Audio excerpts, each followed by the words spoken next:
Assalamualaikum warahmatullahi wabarakatuh. Selamat sore semuanya. Pada kesempatan sore hari ini, saya ingin menjelaskan tentang materi yaitu supply chain management.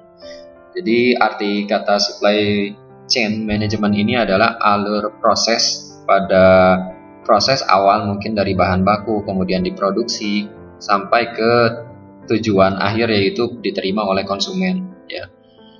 Nah, itu semua ada alur prosesnya. Yang pertama adalah suatu pabrik atau suatu perusahaan itu membeli bahan baku ya, kemudian bahan baku tersebut diproses sehingga dia memiliki nilai jual yang lebih tinggi ya, dan yang nantinya bahan baku tersebut itu disimpan di suatu gudang ya, dan setelah ada pemesanan itu langsung didistribusikan ke retailer ya, dan nantinya dibeli oleh para konsumen tersebut. Sebetulnya suatu perusahaan bisa juga memesan. Sebetulnya perusahaan itu bisa juga memproduksi suatu barang berdasarkan pesanan, bisa juga memproduksi dan menyimpan barang tersebut di suatu gudang ya. Nah, proses tersebut dinamakan sistem Kanban ya. Proses tersebut ya, proses atau sistem Kanban ya, sistem Kanban bisa juga. Nah, sistem Kanban ini salah satunya adalah dia melakukan produksi yang sebetulnya produksi tersebut belum ada permintaan, tetapi produksi barang tersebut yang nantinya disimpan di suatu gudang yang nantinya barang tersebut disalurkan jika ada permintaan. Sebetulnya sih itu adalah antisipasi jika di dalam proses produksi suatu barang itu mengalami kendala, baik itu kendala teknis berhubungan dengan kerusakan mesin atau mungkin masalah-masalah manajemen yang ada di perusahaan tersebut ya. Seperti itu. Jadi itu sebetulnya sih untuk antisipasi. Biasanya perusahaan itu menyetok sekian banyak di suatu gudang. Itu antisipasi jika permintaan itu jangan sampai tidak terpenuhi ya. Kalau misalnya permintaan itu sampai tidak terpenuhi, itu akan berpengaruh negatif kepada perusahaan tersebut, sehingga pada retailer itu takutnya dia maupun konsumen ya, dia menggunakan produk-produk lain ya yang mungkin sejenis. Nah, slide ketiga di sini adalah supply chain, sebuah rangkaian atau jaringan perusahaan-perusahaan yang bekerja secara bersama-sama untuk membuat dan menyalurkan produk atau jasa kepada konsumen akhir. Jadi suatu proses produksi itu tidak hanya memproduksi suatu barang saja, perusahaan tersebut harus memikirkan sampai ke pemasarannya juga ya.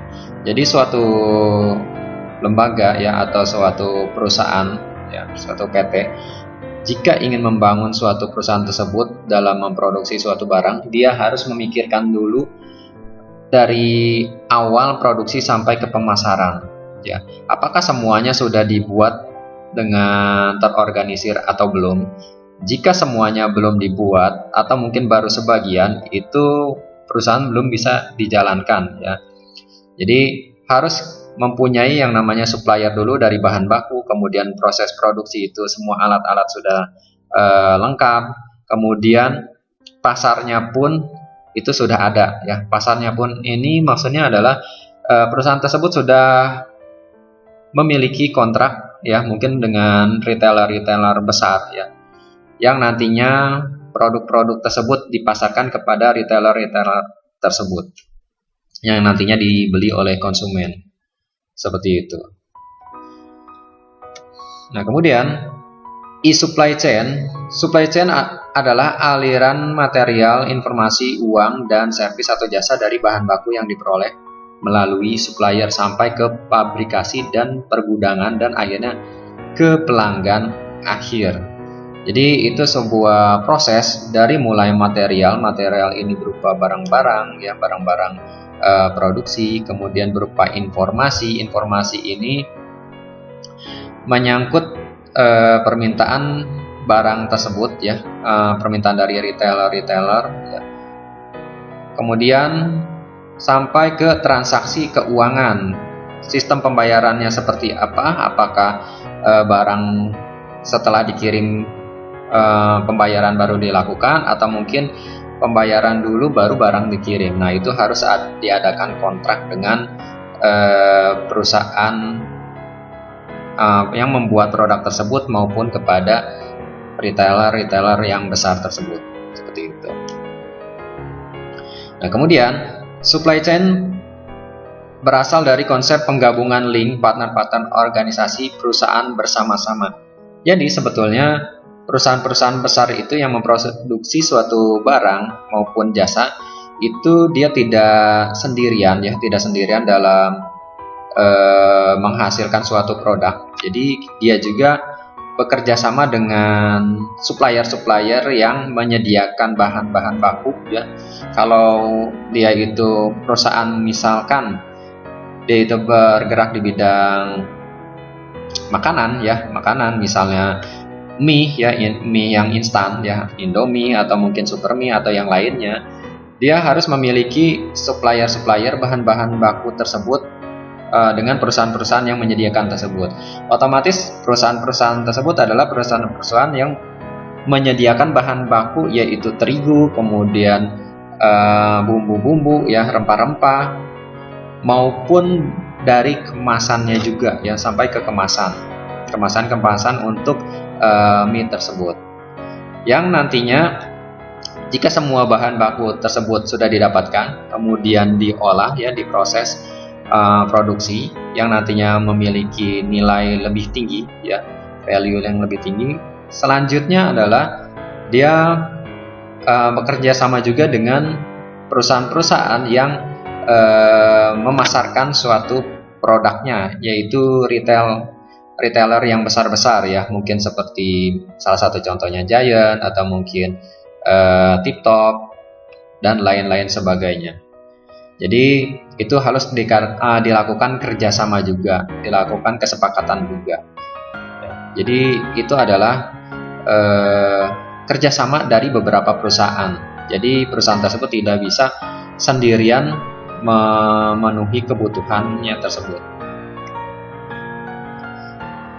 Tapi ada tapinya, ada suatu perusahaan yang memang dia itu memproduksi suatu barang, kemudian dia memasarkannya juga sendiri. Tetapi bahan baku tetap dari perusahaan-perusahaan lain ya.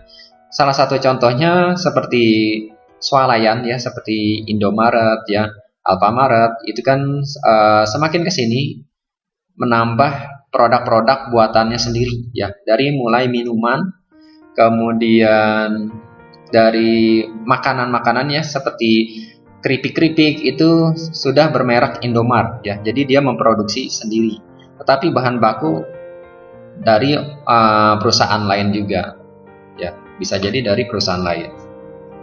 Tujuannya adalah untuk menambah nilai income suatu perusahaan tersebut ya.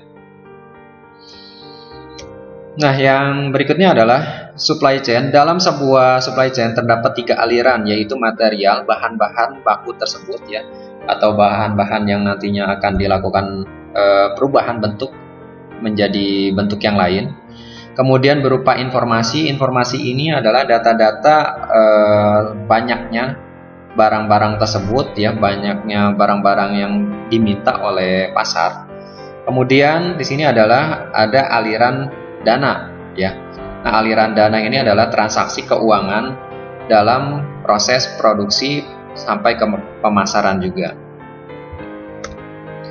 Nah, di sini ada gambar untuk distribusi suatu barang ya. Nah, struktur supply chain sederhana di sini adalah yang pertama, yang awal adalah hulu, kemudian hilir ya. Hulu ini yang di urutan pertama dia supplier. Supplier ini mungkin bahan baku yang nantinya akan dijadikan bahan produksi ya oleh suatu perusahaan, kemudian manufaktur ya, nanti proses produksi, kemudian didistribusikan ya, distribusikan, kemudian ada pada bagian wall seller. Wall seller itu di sini ada lingkaran untuk melakukan penjualan ya. Salah satunya ya mungkin perusahaan-perusahaan besar, yang agen-agen besar yang sudah menyediakan bahan-bahan yang siap dijual ya. Kemudian dijual kembali oleh retailer ya. Di sini mungkin perusahaan-perusahaan yang lebih kecil daripada wall seller ya. Yang terakhir adalah end customer, pengguna akhir di sini. Nah, di sini ada aliran fisik. Aliran fisik ini berupa material produk ya, atau produk. Kemudian jika terjadi ketidaksesuaian dengan produk atau mungkin terjadi cacat pada produk, itu bisa dilakukan pengembalian atau yang namanya retur ya, retur barang tersebut ya, dikembalikan dan mungkin diganti dengan barang yang baru. Nah, yang kedua di sini ada aliran pembayaran uang, invoice, dan pricing ya, penentuan harga untuk pricing di sini. Tentunya dalam penentuan harga ini antara perusahaan dan retailer dan lain-lain ya, itu melakukan kesepakatan dalam menentukan harga ya. Harga yang dibeli itu mungkin perusahaan tersebut memberikan harga sekian, mungkin retailer melakukan penawaran harga pada barang tersebut ya. Tujuannya adalah untuk menambah nilai pemasukan pada perusahaan atau retailer tersebut. Yang ketiga adalah kapasitas, jadwal pengiriman, order, data penjualan. Nah, ini adalah berupa informasi yang terjadi di proses produksi sampai ke customer. Seperti itu. Kapasitasnya berapa banyak, kemudian jadwal pengirimannya berapa lama ya, apakah hari itu juga langsung bisa dikirim ya. Kemudian ada juga yang melakukan order terlebih dahulu, kemudian beberapa hari dikirim. Dan ada juga data penjualan. Penjualannya di sini apakah bisa meningkat atau menurun ya.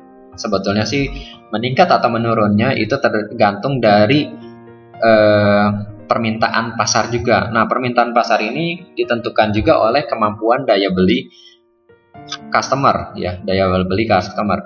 Kalau misalnya sebagai salah satu contohnya sedang masa pandemi 2 tahun terakhir ya, itu sebetulnya banyak customer yang daya belinya mulai menurun karena beberapa perusahaan itu melakukan PHK ya pada beberapa karyawan, yang akhirnya karyawan tersebut tidak memiliki pekerjaan untuk sementara. Nah, akhirnya masyarakat itu daya belinya menurun.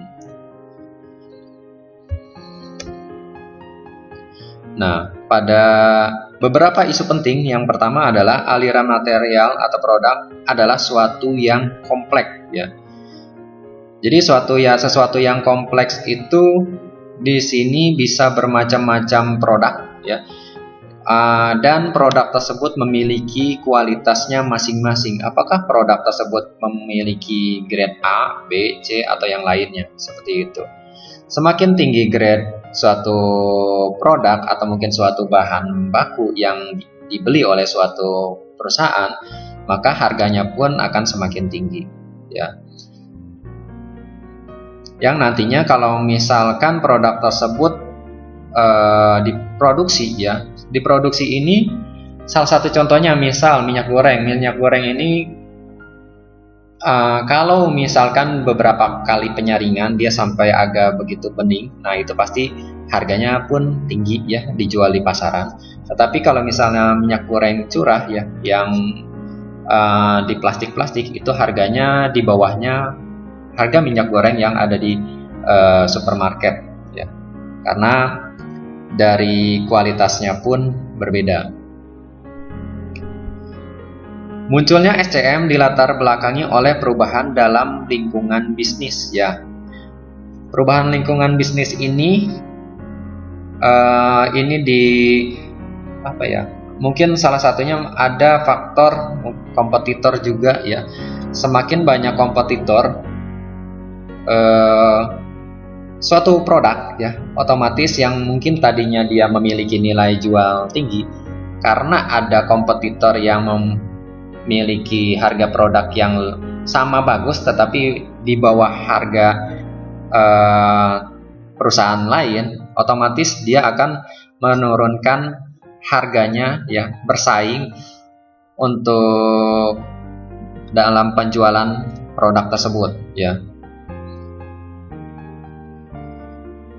Kemudian yang ketiga adalah SCM, pada hakikatnya adalah sinkronisasi dan koordinasi aktivitas-aktivitas yang berkaitan dengan aliran material atau produk, baik yang ada dalam satu organisasi maupun antar organisasi. Seperti itu. Jadi inti dari SCM ini adalah koordinasi ya dengan aktivitas-aktivitas produksi, baik itu memesan barang ya, bahan baku, produk suatu barang sampai ke pemasaran barang. Jadi dia adalah aktivitas untuk melakukan koordinasi dengan perusahaan-perusahaan lain. Nah, selanjutnya adalah SCM, Supply Chain Management, adalah manajemen terhadap aliran antar dan di antara tahapan supply chain untuk memaksimalkan profitabilitas keseluruhan supply chain. Jadi sebetulnya ilmu yang mempelajari supply chain management di sini digunakan untuk meminimalisir pengeluaran biaya dalam memproduksi suatu barang, kemudian dalam menjual suatu barang ya. Jadi meminimalisirnya ini, apakah masih ada bagian-bagian tertentu yang bisa diturunkan dalam penggunaan cost-nya ya. Misalkan suatu produk di sini misalkan kita ke minyak lagi ya. Di masyarakat saat ini mungkin karena daya beli masyarakat itu menurun, akhirnya banyak masyarakat itu membeli minyak-minyak curah ya, yang hanya di kantong plastik ya, kantong plastik mungkin setengah liter atau 1 liter. Akhirnya mungkin yang minyak-minyak yang beredar di pasaran yang mungkin memiliki harga jual tinggi itu kurang laku. Nah, otomatis perusahaan ini bagaimana caranya agar penjualannya itu dapat meningkat dan bisa memenuhi kebutuhan pasar dan memiliki keuntungan yang lebih banyak, otomatis perusahaan tersebut harus melihat peluang tersebut ya, karena banyak yang membeli minyak curah, otomatis perusahaan tersebut mungkin ya sebagian besar produksinya diperuntukkan untuk pembuatan minyak curah ya, yang tadinya mungkin dia memiliki beberapa kali penyaringan, mungkin 3 kali penyaringan ya. Karena minyak curah lebih banyak diminati oleh orang-orang lain ya, masyarakat atau konsumen, akhirnya perusahaan tersebut memproduksi minyak curah tersebut lebih banyak, yang sebetulnya sih bisa menurunkan cost juga dalam produksi karena hanya 1 kali penyaringan misalkan, seperti itu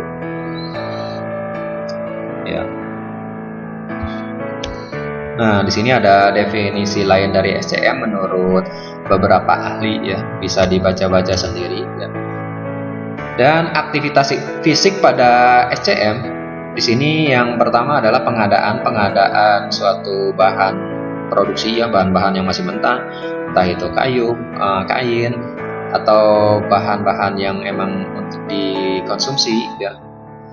Kemudian diproduksi, yang diproduksi ini yang nantinya bisa dikonsumsi oleh masyarakat kalau misalnya itu barang makanan ya atau minuman, dan didistribusikan, dilakukan penyimpanan ya, penyimpanan di suatu gudang ya, atau mungkin di retailer tersebut disimpan terlebih dahulu yang nantinya digunakan untuk stok barang ya. Dan di sini ada bagian yang namanya inventory control, dilakukan kontrol dalam jumlah barang tersebut ya, jangan sampai barang tersebut habis tetapi permintaan masih banyak. Nah, di sini ada aktivitas pasar pada SCM. Yang pertama adalah kita harus melakukan survei pasar terlebih dahulu. Apakah pasarnya itu membutuhkan produk-produk yang seperti apa, itu harus dilakukan ya. Dan perancangan produk ya, perancangan produk ini itu berdasarkan survei pasar ya. Salah satu contohnya adalah misalkan saat ini kaum anak muda ya itu lebih banyak mendominasi dalam membeli misalnya celana panjang. Itu adalah celana panjang yang mirip-mirip seperti celana pensil ya, yang semakin ke bawah itu semakin mengerucut ya. Otomatis perusahaan tersebut dalam memproduksi suatu pakaian ya, salah satunya adalah celana panjang, dia harus membuat desain ya yang nantinya diproduksi kain tersebut berupa celana panjang yang sesuai dengan permintaan pasar yang sedang tren saat ini. Seperti itu. Jangan sampai barang yang diproduksi itu tidak sesuai dengan keinginan pasar. Otomatis itu tidak akan meningkatkan jumlah penjualan ya. Malahan penjualan akan menurun karena tidak sesuai dengan permintaan pasar. Jadi saat ingin melakukan produksi suatu barang, kita harus melihat terlebih dahulu apakah pasar sudah memiliki trennya masing-masing atau belum ya. Tentunya untuk pakaian, tren anak muda maupun orang dewasa maupun anak kecil itu memiliki trennya masing-masing ya. Seperti itu. Kemudian yang terakhir adalah layanan purna jual. Layanan purna jual ini adalah pelayanan prima yang dilakukan oleh suatu penjualan ya, toko sih, bisa toko, bisa retailer atau yang lain-lainnya. Tetapi biasanya purna jual ini berupa barang yang emang harganya lumayan mahal ya, misalkan barang-barang elektronik ya, itu biasanya sih memiliki layanan purna jual. Mungkin di situ ada garansi ya, garansinya misalkan 3 tahun. Jadi selama 3 tahun itu misalkan terjadi kerusakan ya, itu bisa dilakukan servis ke servis resminya secara gratis. Asalkan kerusakan tersebut itu tidak disebabkan oleh konsumen ya. Misalkan mungkin tiba-tiba televisinya jatuh dari mejanya, nah itu emang kesalahan dari konsumen. Tetapi kalau misalnya televisinya itu memang ada short kelistrikan atau mungkin korsleting listrik, nah itu masih tanggungan dari perusahaan tersebut, misalnya Sharp, kemudian Samsung atau mungkin yang lain-lainnya. Nah, mungkin slide berikutnya bisa teman-teman pahami. Mungkin itu saja yang ingin saya sampaikan. Terima kasih. Assalamualaikum warahmatullahi wabarakatuh.